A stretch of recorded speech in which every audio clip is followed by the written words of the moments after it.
जय हिंद प्रिय विद्यार्थियों। अगर आप एमपीपीएससी की तैयारी कर रहे हैं या वर्ग 1 या वर्ग 2 की तैयारी कर रहे हैं तो आपके लिए यह वीडियो बहुत ही महत्वपूर्ण होने वाला है, क्योंकि हम एक एक करके अब डेली एक वीडियो आपको यूट्यूब पर डेली आपको अवेलेबल होगा।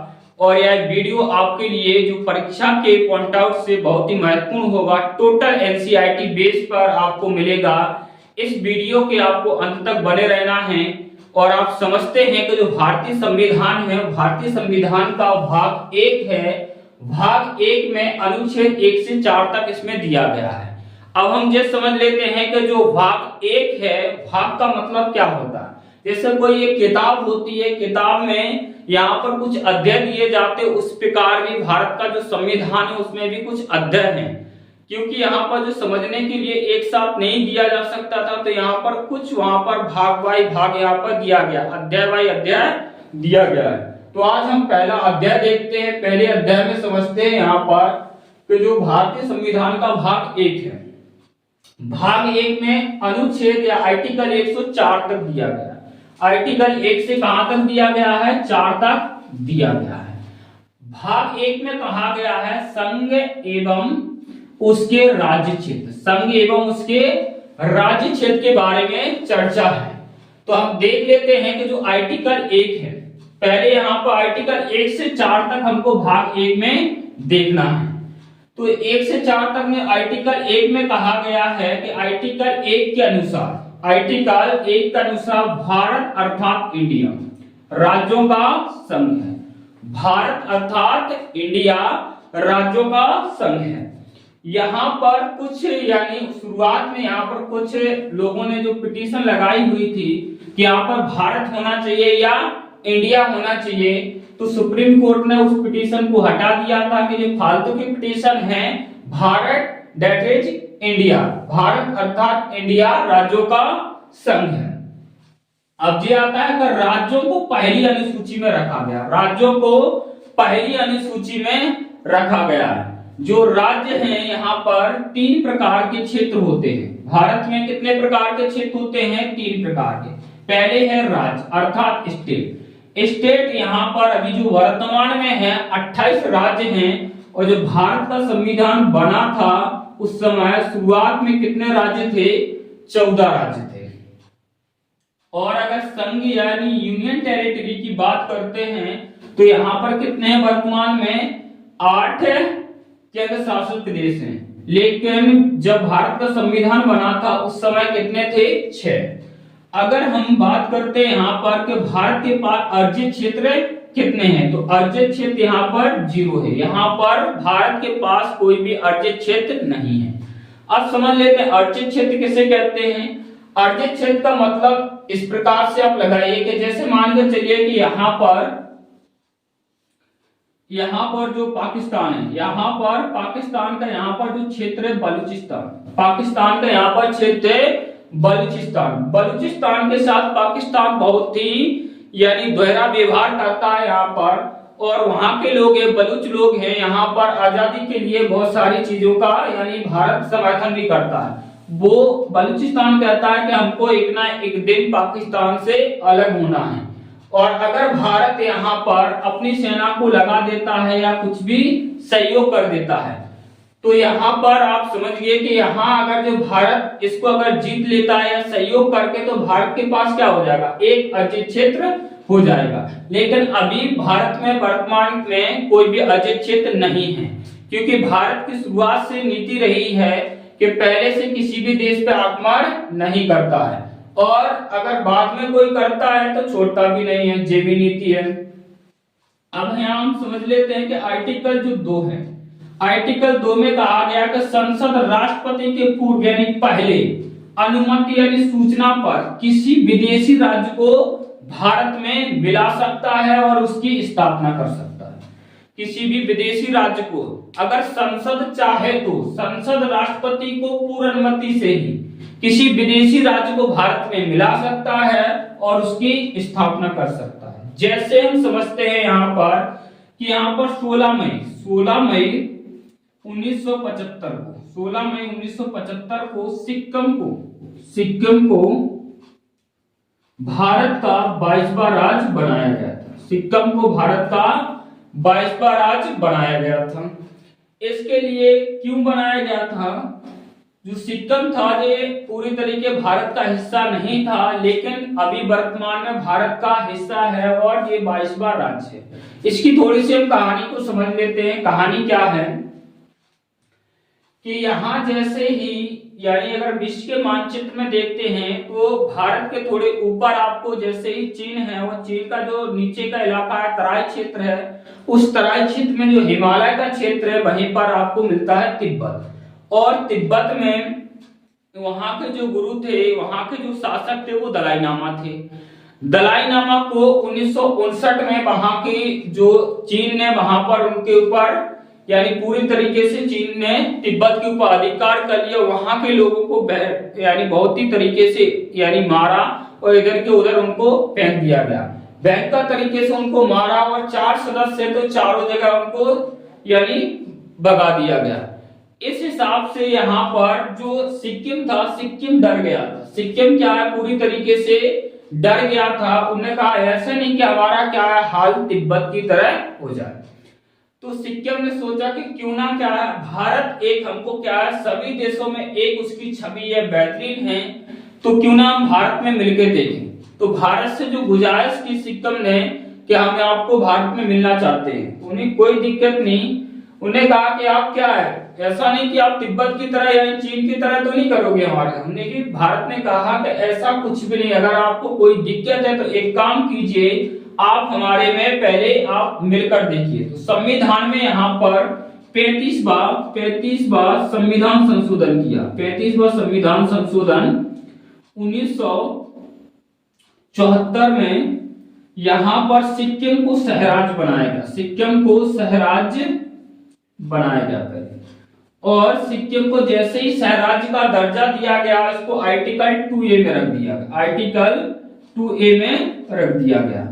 सिक्किम वहां पर बेहतरीन तरीके से 1 साल तक रहा और सिक्किम को लगा कि अब कोई दिक्कत नहीं है। सिक्किम को लगा कि अब कोई भी दिक्कत नहीं है, ये तो हमारे ही तरह है। तो उन्होंने कहा कि कोई दिक्कत नहीं है और भारत यानी अतिथियों का बहुत ही सम्मान करता है। तो उन्होंने क्या कि भारत क्या अतिथि देवो भव, कोई दिक्कत नहीं है, यहाँ पर हम क्या मिलने के लिए तैयार हैं। उन्हें कोई दिक्कत नहीं है। तो आइए तो संविधान में फिर से क्या किया, 36वां संविधान संशोधन किया। 36वां संविधान संशोधन 1975 में भारत यानी जो सिक्किम है, सिक्किम को भारत का 22वां राज्य 16 मई 1975 को यानी जो सिक्किम है, सिक्किम भारत का हिस्सा बन गया। तो ये क्या संसद क्या राष्ट्रपति क्या पूर्ण अनुमति से किसी विदेशी राज्य को अपने में मिला सकता है, उसकी स्थापना कर सकता है, जैसे सिक्किम को भारत का हिस्सा बनाया गया है। और इसके बाद हम ये समझते हैं कि यहाँ पर जो 1960 है, 1960 के दशक में 1 मई 1960 को यहाँ पर जो बंबई प्रांत था, यहाँ पर क्या था बंबई प्रांत था। बंबई प्रांत का यहाँ पर विभाजन करके और गुजरात और महाराष्ट्र नामक यानी 2 राज्यों को यहाँ पर बनाया गया था। नेक्स्ट समझते हैं यहाँ पर जो आर्टिकल 3 है, आर्टिकल 3 के बारे में समझते हैं कि आर्टिकल 3 क्या कहता है। आर्टिकल 3 को समझते हैं।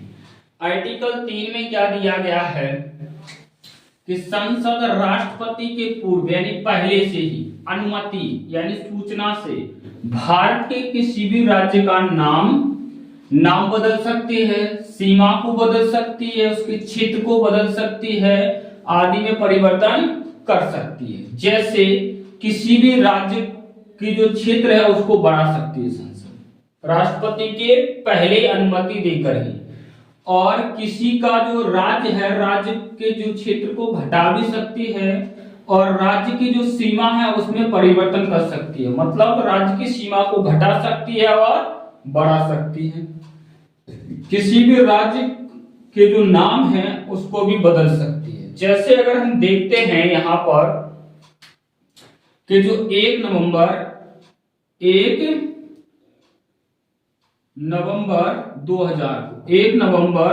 2000 को मध्य प्रदेश से छत्तीसगढ़ नामक एक राज्य बना दिया। मध्य प्रदेश से अलग करके किसको बनाया गया है? छत्तीसगढ़ को। कब बनाया गया? 1 नवंबर 2000। नेक्स्ट देखते हैं कि यहाँ पर जो उत्तर प्रदेश है, उत्तर प्रदेश से ही यहाँ पर एक राज्य बनाया गया, तो उत्तरांचल। क्या बनाया गया था? उत्तरांचल। कब बनाया गया था? एक यहाँ पर 9 नवंबर 2000 को, 9 नवंबर 2000 को उत्तरांचल का नाम बदल के क्या रख दिया गया है? उत्तराखंड। क्या रख दिया गया है? उत्तराखंड। उत्तराखंड को देवभूमि के नाम से भी जाना जाता है। उत्तराखंड को किसके नाम से जाना जाता है? देवभूमि के नाम से जाना जाता है। सारे तीर्थ यात्रा कहां पर है? उत्तराखंड में। तो जिसको भी तैरना है तो आराम से कहां जाइए? उत्तराखंड में। ठीक है। नेक्स्ट यहाँ पर परिवर्तन क्या किया गया है कि जो बिहार है, क्या है? बिहार से एक राज्य को अलग किया गया है, झारखंड नामक राज्य बनाया गया। कौन सा बनाया गया है? झारखंड, जिसकी राजधानी क्या है? रांची है। और यहाँ पर जो यानी 15 नवंबर, कौन सा है? 15 नवंबर 2000 को, 15 नवंबर 2000 को यहाँ पर बिहार से किसको अलग कर दिया गया? झारखंड को। और झारखंड को कब अलग किया गया है? 15 नवंबर 2000 को। यहाँ पर आप जो देखते हैं कि एक ही महीने में 1 नवंबर 2000 मध्य प्रदेश से छत्तीसगढ़ को अलग किया गया है। उसके बाद उत्तर प्रदेश से उत्तराखंड, उत्तर प्रदेश से उत्तराखंड कब बनाया गया है? 9 नवंबर 2000। बिहार से झारखंड नामक एक नया राज्य अलग किया गया है। कब किया गया था यहाँ पर?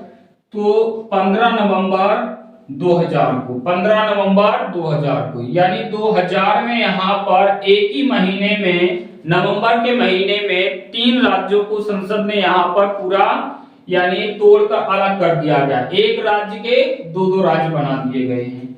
और यहाँ पर नेक्स्ट देखते हैं कि जो यहाँ पर आंध्र प्रदेश है, कौन सा है? आंध्र प्रदेश। आंध्र प्रदेश से एक तेलंगाना नामक एक राज्य बनाया गया था, तेलंगाना। कौन सा राज्य है?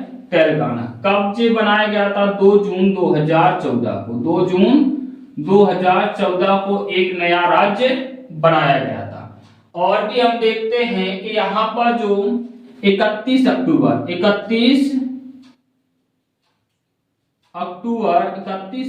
2019 को एक बड़ा परिवर्तन किया गया। वो परिवर्तन क्या था कि यहाँ पर जम्मू कश्मीर नामक एक राज्य था, जम्मू और कश्मीर नामक एक राज्य था। तो इसको राज्य का दर्जा संसद ने छीनकर इसको क्या बना दिया गया है? 2 केंद्र शासित प्रदेश बना दिए गए। एक का नाम क्या रख दिया? जम्मू और कश्मीर। एक का नाम क्या रख दिया गया है? जम्मू और कश्मीर। दूसरे का नाम क्या रख दिया गया है? लद्दाख। क्या रख दिया गया है? लद्दाख। और लद्दाख की जो राजधानी क्या बना दी गई है? लेह। लद्दाख की राजधानी लेह बनाई गई है। और जम्मू कश्मीर की जो राजधानी है वो श्रीनगर है। जम्मू कश्मीर की राजधानी कौन सी है? श्रीनगर है। जम्मू कश्मीर की राजधानी श्रीनगर। यहाँ जो श्रीनगर है जो ग्रीष्मकालीन राजधानी, कैसी है? ग्रीष्मकालीन राजधानी है। एक और जम्मू कश्मीर की राजधानी है, वह है जम्मू। कौन सी है? जम्मू राजधानी है। और वह कैसी राजधानी है? शीतकालीन राजधानी। वह कैसी राजधानी है? शीतकालीन राजधानी है। तो यहाँ पर हमारा सीधा सा यहाँ पर मुद्दा है कि आर्टिकल 3 में कहा गया कि संसद राष्ट्रपति के पूर्ण अनुमति के किसी भी राज्य का जो नाम है वह बदल सकती है, उसके सीमा को बदल सकती है, उसके क्षेत्र को बदल सकती है। जैसे कि मध्य प्रदेश से छत्तीसगढ़ को 1 नवंबर 2000 को बदला गया है, उत्तर प्रदेश उत्तराखंड को 9 नवंबर 2000 को बदला गया है, और बिहार से झारखंड को 15 नवंबर 2000 को बदला गया। और आंध्र प्रदेश से किसको बदला गया है? तेलंगाना को बदला गया है। कब बदला गया है? 2 जून 2014 को बदला गया है। और यहाँ पर 31 अक्टूबर 2019 को यहाँ पर जम्मू कश्मीर में एक बड़ा परिवर्तन किया गया है और जम्मू कश्मीर से धारा 370 को हटा दिया गया है। वो एक अलग मुद्दा है, अगर आप उस पर कमेंट करके बताते हैं कि जो जम्मू कश्मीर का जो मुद्दा है उसके ऊपर एक अलग से वीडियो पूरा बना दिया जाएगा कि जम्मू कश्मीर का जो 370 जो धारा है वह किस प्रकार से, यानी जम्मू कश्मीर में जो अधिकार, उनको कौन कौन से अधिकार मिलते थे और जो भारत के जो अधिकार है जम्मू कश्मीर के ऊपर कौन कौन से अधिकार पूरी तरीके से लागू नहीं होते थे, तो उसका वो एक अलग मैटर है, उसके ऊपर एक नेक्स्ट अलग वीडियो बनाएंगे। तो यहाँ पर जो जम्मू कश्मीर है, तो जम्मू कश्मीर का यहाँ पर क्या कर दिया गया, यहाँ पर 31 अक्टूबर 2000 को यहाँ पर परिवर्तन किया गया है और 31 अक्टूबर किनका जन्मदिन है, यहाँ पर सरदार वल्लभ भाई पटेल का जन्मदिन है। तो यहाँ पर जम्मू कश्मीर नामक एक केंद्र शासित प्रदेश बनाया गया। दूसरा कौन सा बनाया गया है, लद्दाख, और लद्दाख की राजधानी क्या बनाई गई है, लेह बनाई गई, लद्दाख की राजधानी लेह। और जम्मू कश्मीर के यहाँ पर क्या है, दो राजधानियां हैं, श्रीनगर और जम्मू है। श्रीनगर कौन सी, ग्रीष्मकालीन, क्या है, ग्रीष्मकालीन, और जम्मू कौन सी है, शीतकालीन। शीतकाल में यहाँ पर श्रीनगर में ज्यादा बर्फ गिरने लगती है, इसलिए यहाँ से जो राजधानी है ठंडियों में कहां पर आ जाती है, जम्मू आ जाती है। यहाँ पर जो नेक्स्ट आर्टिकल 4 में यहाँ पर राष्ट्रपति के जो पावर है, यहाँ पर राष्ट्रपति के पावर को बहुत ही कम दर्शाया गया है। राष्ट्रपति का यहाँ पर जो पावर है कुछ भी पावर नहीं है। यहाँ समझते हैं कि जो आर्टिकल 4 में कहा गया है कि आर्टिकल 2 और आर्टिकल 3 में, आर्टिकल 2 में क्या कहा गया कि संसद किसी भी विदेशी राज्य को अपने में मिला सकता है। संसद किसी भी, यानी राष्ट्रपति की पूर्ण अनुमति के किसी भी विदेशी राज्य को अपने में मिला सकता है। और आर्टिकल 3 में कहा गया है कि जो संसद यानी राष्ट्रपति की पूर्ण अनुमति किसी भी विदेशी राज्य को तूर ताड़ के मिलाने के बाद उसको सीमा में परिवर्तन कर सकती है, नाम में परिवर्तन कर सकती है, यहाँ पर उसको घटा सकती है, बढ़ा सकती है, कुछ भी करने।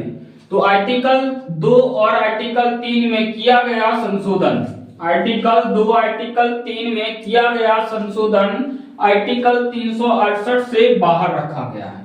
आर्टिकल 368 से बाहर रखा गया, अर्थात इस संशोधन को राष्ट्रपति रोक नहीं सकता है।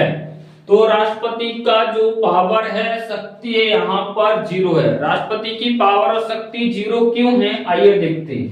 इसका तात्पर्य, इसका अर्थ यह है कि ऐसे विधेयक को, ऐसे कानून को साधारण बहुमत यानी 50%।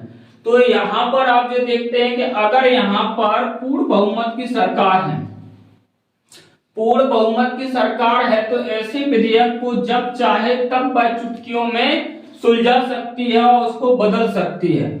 और अर्थात ऐसे जो विधेयक है इनको राष्ट्रपति इनको करने के लिए बाध्य होता है, इनको रोक नहीं सकता है, ठीक है नहीं। तो यहाँ हम शॉर्टकट में समझ लेते हैं, चारों आर्टिकल को समझ लेते हैं कि यहाँ पर चारों आर्टिकल को अगर हम शॉर्ट में समझें, यहाँ पर शॉर्ट में समझें कि आर्टिकल 1 में कहा गया कि भारत राज्यों का संघ है। भारत अर्थात इंडिया राज्यों का क्या है, संघ है, राज्यों का संघ है। और राज्यों को क्या रखा गया है, पहली अनुसूची में रखा गया है। यहाँ पर जो आर्टिकल 2 में कहा गया है कि संसद राष्ट्रपति की पूर्ण अनुमति की किसी भी विदेशी राज्य को अपने में मिला सकता है, किसी भी विदेशी राज्य को अपने में मिला सकता है। और आर्टिकल 3 में कहा गया है कि यहाँ पर क्या है, कोई भी अगर संसद किसी भी राज्य में जो मिलाया गया राज्य है उसी में क्या है, उसका नाम बदल सकती है, सीमा बदल सकती है, ठीक है नहीं, नाम बदल सकती है, सीमा बदल सकती है, क्षेत्र को बढ़ा सकती है, क्षेत्र को बढ़ा सकती है, क्षेत्र को घटा सकती है, क्षेत्र को घटा सकती है। तो यहाँ क्या है, भारत राज्यों का संघ है। और अगर किसी दूसरा क्या है, विदेशी राज्यों को अपने में मिला लो और यहाँ पर क्या थूर थार के उनका नाम बदल दो, ठीक है नहीं। और यहाँ पर क्या आर्टिकल अगर 2 और आर्टिकल 3 में अगर कोई परिवर्तन किया जा रहा है तो उसको आर्टिकल कितना है 368 से बाहर रखा जा रहा है और इस संशोधन को यानी राष्ट्रपति रोक नहीं सकता है। इसे संशोधन को राष्ट्रपति रोक नहीं सकता, राष्ट्रपति इसके लिए बाध्य होता है। दूसरा क्या है, ऐसे संशोधनों को क्या है साधारण बहुमत यानी 50% बहुमत से इनको निपटा लिया जाता है। तो जिनकी बहुमत की सरकार होती है उनको कोई भी दिक्कत नहीं होती है। तो इस प्रकार से हमारा जो यानी संविधान का भाग जो 1 है, भाग 1 में आर्टिकल 1 से 4 तक आपने समझा होगा। तो आई होप मैं आशा करता हूं कि वीडियो आपको पसंद आया होगा। अगर आपको पसंद आया है तो चैनल को सब्सक्राइब करें और वीडियो को लाइक करें। नेक्स्ट क्लास में मिलते हैं।